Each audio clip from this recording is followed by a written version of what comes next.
അല്ലാഹുവേ, എല്ലാ വെള്ളിയാഴ്ച പള്ളിയിൽ പോകുമ്പോഴും ഒരു ചെറുപ്പക്കാരനെ ഞാൻ കാണുന്നുണ്ട്. അല്ലാഹുവേ, തന്റെ പ്രിയപ്പെട്ട ഭാര്യ 33 വയസ്സേ ഉള്ളൂ. പടച്ചവനെ, മഞ്ഞപ്പിത്തം കരളിൽ ബാധിച്ചിട്ട് അല്ലാഹുവേ 7 മാസം ഗർഭിണിയായിരുന്ന പെങ്ങള് ഒരു വെള്ളിയാഴ്ച രാവിലെ മരണപ്പെടുകയാണ്. ആ പെണ്ണിന്റെ മയ്യത്ത് കൊണ്ട് കബറടക്കിയിട്ടുണ്ട്. അല്ലാഹുവേ, ഭർത്താവ് പള്ളിയിൽ 5 നേരം നിസ്കരിക്കാമെന്നിട്ട് പിരിഞ്ഞു പോകുമ്പോഴും എന്റെ പ്രിയപ്പെട്ട ഭാര്യയുടെ കബറിന്റെ ചാരത്ത് നിന്ന് ദുആ ചെയ്തിട്ടാ പോകുന്നത്. എന്റെ പ്രിയമുള്ളവരെ, ദുആ ചെയ്തിട്ടാ പോകുന്നത്. ഈ കഴിഞ്ഞ റമദാനിലുണ്ടല്ലോ, അല്ലാഹുവേ പടച്ചവരെ, എല്ലാവരും പള്ളിക്കകത്തും പള്ളിയുടെ മുന്നിൽ നിന്ന് നോമ്പ് തുറക്കുമ്പോൾ ഈ മനുഷ്യൻ നോമ്പ് തുറക്കുന്നത് ഭാര്യയുടെ കബറിന്റെ ചാരത്തിരുന്ന 27-ാം രാവിൽ നിന്ന് പാതിരാത്രി റബ്ബേ 3 മണി കഴിഞ്ഞു. അല്ലാഹുവേ, പള്ളിക്കാട്ടിലൊരു തൊപ്പി കാണുകയാ. പള്ളിക്കാട്ടിലൊരു വെള്ളത്തൊപ്പി കണ്ടു. റൂമിന്റെ കവാടത്തിൽ നിന്ന് ഞാൻ നോക്കുമ്പോ ഈ ചെറുപ്പക്കാരൻ തന്റെ ഭാര്യയുടെ കബറിന്റെ ചാരത്തിരുന്ന് ദുആ ചെയ്യുകയാ. എന്റെ പ്രിയമുള്ളവരെ, 3 വയസ്സുള്ളവര് പൊന്നുമോനുണ്ട്. 3 വയസ്സുള്ളവര് പൊന്നുമോനുണ്ട്. അല്ലാഹുവേ, ഉമ്മയുടെ മീസാങ്കല്ലിന്റെ ചാരത്ത് ചെന്നിട്ട് ആ പൊന്നുമകൻ ഉമ്മയോട് സംസാരിക്കുകയോ, ജീവിച്ചിരിക്കുന്ന ഉമ്മയോട് സംസാരിക്കുന്നത് പോലെ, വാപ്പയാ എന്നെ കുളിപ്പിച്ചത്, എനിക്ക് വാപ്പയിന്ന് പുതിയ ഉടുപ്പ് വാങ്ങിത്തന്നു. അല്ലാഹുവേ, ആ പൊന്നുമകൻ ഉമ്മയുടെ കബറിന്റെ ചാരത്തിരുന്ന് പറയുകയാണ്. അതാ അവസാനം ഇറങ്ങി വരുമ്പോ ആ മനുഷ്യനോട് ഞാൻ ചോദിച്ചു, നിങ്ങൾക്ക് നീ ഒരു വിവാഹം കഴിച്ചുകൂടെ? ഒരു 40 വയസ്സിന്റെ താഴെയാട് പ്രായം. അല്ലാഹുവേ, 3 വയസ്സുള്ള ഒരു പൊന്നുമോനുണ്ടല്ലോ, നിങ്ങൾക്കൊരു വിവാഹം കഴിച്ചുകൂടെ എന്ന് ചോദിക്കുമ്പോ അവിടെന്ന് പറയുന്ന, ഉസ്താദ്, എന്റെ ഭാര്യ മരിച്ചെന്ന് പറയല്ലേ ഉസ്താദ്. എല്ലാ പാതിരാത്രിയും എന്റെ പ്രിയപ്പെട്ടവളെ ഞാൻ സ്വപ്നം കാണുന്നുണ്ട്. നിങ്ങൾ ജീവിക്കുകയാ ഉസ്താദ്, നിങ്ങൾ ജീവിക്കുകയാ ഉസ്താദ്. ഇനി മരിക്കുവോളം എന്റെ ഭാര്യയുടെ സ്ഥാനത്ത് മറ്റൊരു പെണ്ണിനെ കാണാ കഴിയില്ല. അതാണ് പെങ്ങള് യഥാർത്ഥ സ്നേഹമെന്ന് പറഞ്ഞാലതാ.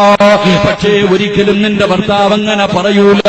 ഒരിക്കലും നിന്റെ ഭർത്താവ് അങ്ങനെ പറയൂല.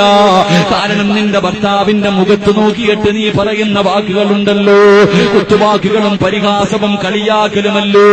ചില പെണ്ണുങ്ങള് ഭർത്താവിന്റെ മുഖത്ത് നോക്കിയിട്ട് പറയും, നിങ്ങൾ എന്റെ ജീവിതം തുലച്ചു, എന്റെ ജീവിതം തുലച്ചത് നിങ്ങളാണെന്ന് ഭർത്താവിന്റെ മുഖത്ത് നോക്കിയിട്ട് പറയുന്ന പെണ്ണ്.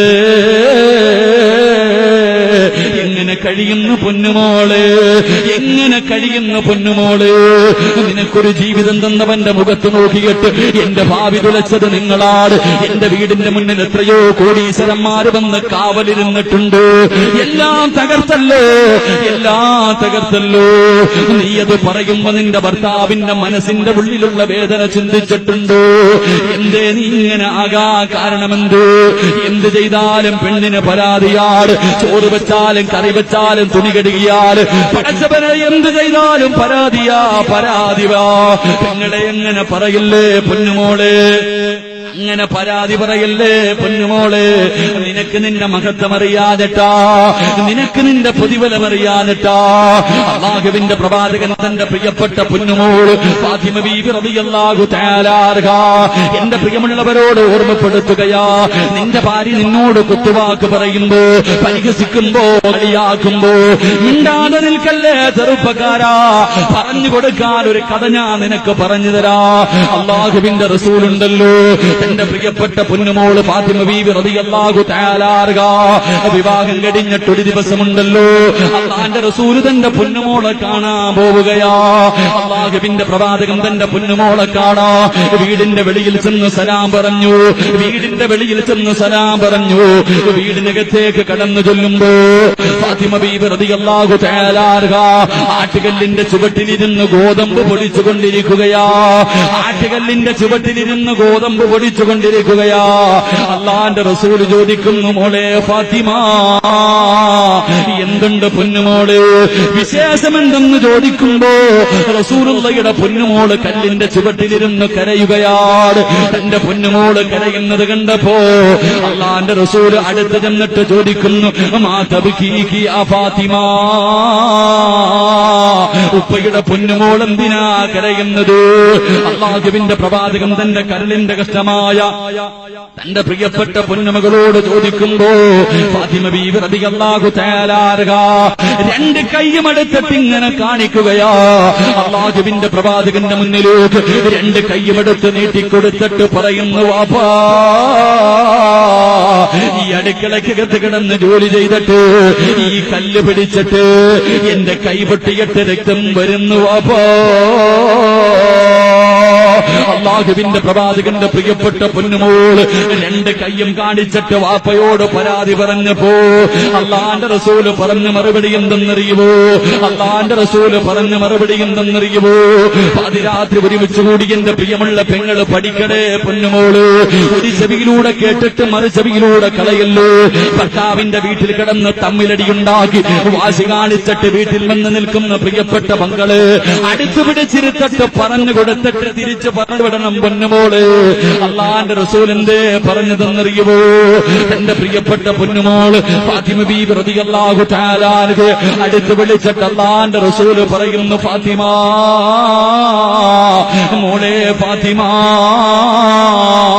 അല്ലാഹുവേ ഭർത്താവിന് ഖിദ്മത്ത് ചെയ്താ കിട്ടുന്ന പ്രതിഫലം പറയുമോ? ഭർത്താവിന് ഖിദ്മത്ത് ചെയ്താ കിട്ടുന്ന പ്രതിഫലം പറയുമോ? അല്ലാഹുവിന്റെ റസൂൽ പറയുന്നു, മോളെ നിന്റെ ഭർത്താവുണ്ടല്ലോ, പാതിരാത്രി ഒരുമിച്ച് കൂടിയ പെങ്ങള് രാവിലെ മുതൽ വൈകുന്നേരം വരെ കഷ്ടപ്പെട്ട് ജോലി ചെയ്ത് വൈകുന്നേര സമയത്ത് ഒരു കിലോ അരിയും വാങ്ങിയിട്ട് നിന്റെ ഭർത്താവ് വീട്ടിലേക്ക് കയറി വരികയാ. നിന്റെ ഭർത്താവ് വീട്ടിലേക്ക് കയറി വരികയാണ്. കയ്യിൽ ഒരു കിലോ അരി കൊണ്ടു തന്നിട്ട് എനിക്കും എന്റെ മക്കൾക്കും ചോറ് വെച്ച് തരാൻ പറയുമ്പോ കളിയാക്കാതെ, കുറ്റപ്പെടുത്താതെ, കുത്തുവാക്ക് പറയാതെ ഇതെന്റെ കടമയാണെന്ന് കരുതിയിട്ട് ആ അരി വാങ്ങിയിട്ട് അടുക്കളയിൽ കൊണ്ടുപോയി കഴുകി ശുദ്ധിയാക്കി നിന്റെ ഭർത്താവിന് ചോറ് വെച്ച് കൊടുത്താൽ അല്ലാഹുവിന്റെ റസൂല് പറയുകയാ, തന്റെ ഭർത്താവിന് ഭക്ഷണം വെച്ച് കൊടുത്താ കിട്ടുന്ന പ്രതിഫലം പറയുമോ? പെണ്ണേ, അതിന് ഓരോ ചോറുണ്ടല്ലോ, ഓരോ അരിമണിയുണ്ടല്ലോ, അതിന് പകരം അല്ലാഹു നിനക്കൊരു നന്മ എഴുതും പെണ്ണേ. ഒരു ചോറിന് പകരം ഒരു നന്മയാണ്, ഒരു പാപം അല്ലാഹു പുറത്തു തരികയാ. നിന്റെ ഭർത്താവ് കഴിക്കുന്ന ഭക്ഷണത്തില് ഒരു ചോറിന് പകരം അല്ലാഹു നിനക്കൊരു നന്മ എഴുതുകയാണ്, നിന്റെ ഒരു പാപം പുറത്തു തരികയാ. അടുക്കളയിലെ തീയുടെ ചുവട്ടിൽ കിടന്ന് ഒരുകുന്ന പെണ്ണുങ്ങളുണ്ടല്ലോ, എമ്മയ്ക്ക് പഠിച്ച ഡിഗ്രിക്ക് പഠിച്ച എന്നെ അടുക്കളയിലെ തീയുടെ ചുവട്ടിലിട്ട് പീഡിപ്പിക്കുകയാണ്. എന്റെ സൗന്ദര്യം മുഴുവനും ഈ അടുപ്പിന്റെ ചുവട്ടിൽ കിടന്ന് നഷ്ടപ്പെട്ടെന്ന് ഭർത്താവിനോട് പറഞ്ഞു മനസ്സ് വേദനിപ്പിക്കുന്ന പെണ്ണേ, വെറുതെയല്ല പൊന്നുമോള്, വെറുതെയല്ല പൊന്നുമോള്. അല്ലാഹുവിന്റെ റസൂല് പറയുകയാ, ഭർത്താവിനും മക്കൾക്കും ഭക്ഷണം വെക്കുന്ന സമയത്ത് അടുക്കളയിലെ തീയുടെ ചുവട്ടിൽ നിന്ന് ഉരുകുമ്പോ നിന്റെ ശരീരം വിയർക്കുമല്ലോ, നിന്റെ ശരീരം വിയർക്കുമല്ലോ. വിയർപ്പ് തുടക്കല്ലേ പെണ്ണ്, വിയർപ്പ് തുടച്ചു കളയല്ലേ പെണ്ണ്. അല്ലാഹുവിന്റെ റസൂല് പറയുകയാ, അടുക്കളയിൽ ഭർത്താവിന് ജോലി ചെയ്യുന്ന സമയത്ത് തീയുടെ ചുവട്ടിൽ നിന്നുകൊണ്ട് ഒരു പെണ്ണിന്റെ ശരീരം വിയർത്ത് ഒരു തുള്ളി വിയർപ്പങ്ങാടത്താഴ വീടാ, നരകം നിനക്ക് ഹറാമാ പെണ്ണ്, നരകത്തിന്റെ തീ നിന്നെ തൊടൂല. അല്ലാഹുവിന്റെ റസൂല് പറയുന്നു, ഫാത്തിമ ആ പെണ്ണിന്റെയും നരകത്തിന്റെയും ഇടയില് മലക്കുകൾ 7 കിടങ്ങ് കുടിക്കും ഫാത്തിമ. പ്രസവിച്ച ഉമ്മമാരുണ്ടല്ലോ, ഗർഭിണികളായ ഉമ്മമാരുണ്ടല്ലോ, അല്ലാഹുവിന്റെ റസൂല് പറയുന്നു, ഫാത്തിമ ഹലാലായ മാർഗത്തിലൂടെ ഒരു പെണ്ണ് ഗർഭിണിയായി അവളൊരു കുഞ്ഞിന് ജന്മം നൽകിയ, അവളൊരു കുഞ്ഞിന് ജന്മം നൽകിയ പ്രസവിക്കുന്ന സമയത്ത് ആ പെണ്ണിന്റെ ശരീരത്തിൽ എവിടെയല്ല എത്ര രോമങ്ങളുണ്ടോ, ഓരോ രോമത്തിനും പകരമല്ല നിനക്ക് നന്മ എഴുതി പെണ്ണ്. പ്രസവിച്ച സമയത്ത് നിന്റെ തലയിലെ മുടിയെണ്ണി നോക്കിയിട്ടുണ്ട്, ഓരോ രോമത്തിന് പകരം അല്ലാഹു നിന്റെ പാപം പുറത്തു തന്നിട്ടുണ്ട്. അല്ലാഹുവേ, പാല് കൊടുക്കുന്ന ഉമ്മമാരുണ്ടല്ലോ, പട്ടിണിയാണെങ്കിലും രോഗമാണെങ്കിലും എഴുന്നേക്കാൻ കഴിയില്ലെങ്കിലും തന്റെ പിഞ്ചുമക്കൾക്ക് പാല് കൊടുക്കുന്ന പെണ്ണ്. അല്ലാഹുവിന്റെ റസൂല് പറയുന്നു, ഫാത്തിമ ഏതെങ്കിലും ഒരു പെണ്ണ് തന്റെ മക്കൾക്ക് 2 വയസ്സ് പൂർത്തിയാകുന്നത് വരെ കുഞ്ഞിന് പാല് കൊടുത്താൽ അല്ലാഹു ആ പെണ്ണിന് കൊടുക്കുന്ന പ്രതിഫലം അറിയുമോ? 2 വയസ്സ് പൂർത്തിയാകുന്നത് വരെ മക്കൾക്ക് പാല് കൊടുക്കുന്ന ഉമ്മയ്ക്ക് അല്ലാഹു കൊടുക്കുന്ന പ്രതിഫലം എന്തെന്നറിയുമോ? 1000 സുഹദാക്കളുടെ പ്രതിഫലമാണ്. 1000 സുഹദാക്കളുടെ പ്രതിഫലം. ബദറിലും ഉഹദിലും ഹന്തക്കിലും ഖൈബറിലും തബൂക്കിലും യർമൂക്കിലും പടച്ചവന്റെ ദീനിന് വേണ്ടി പോരാടിയ സുഹദാക്കളുണ്ടല്ലോ, ബദരീങ്ങളുണ്ടല്ലോ. കയ്യും കണ്ണും തലച്ചോറും പടച്ചവന്റെ ദീനിന് വേണ്ടി കൊടുത്ത ഹംസ റളിയല്ലാഹു തആല അൻഹുവിനെ പോലെ 1000 സുഹദാക്കളുടെ പ്രതിഫലമാണ്.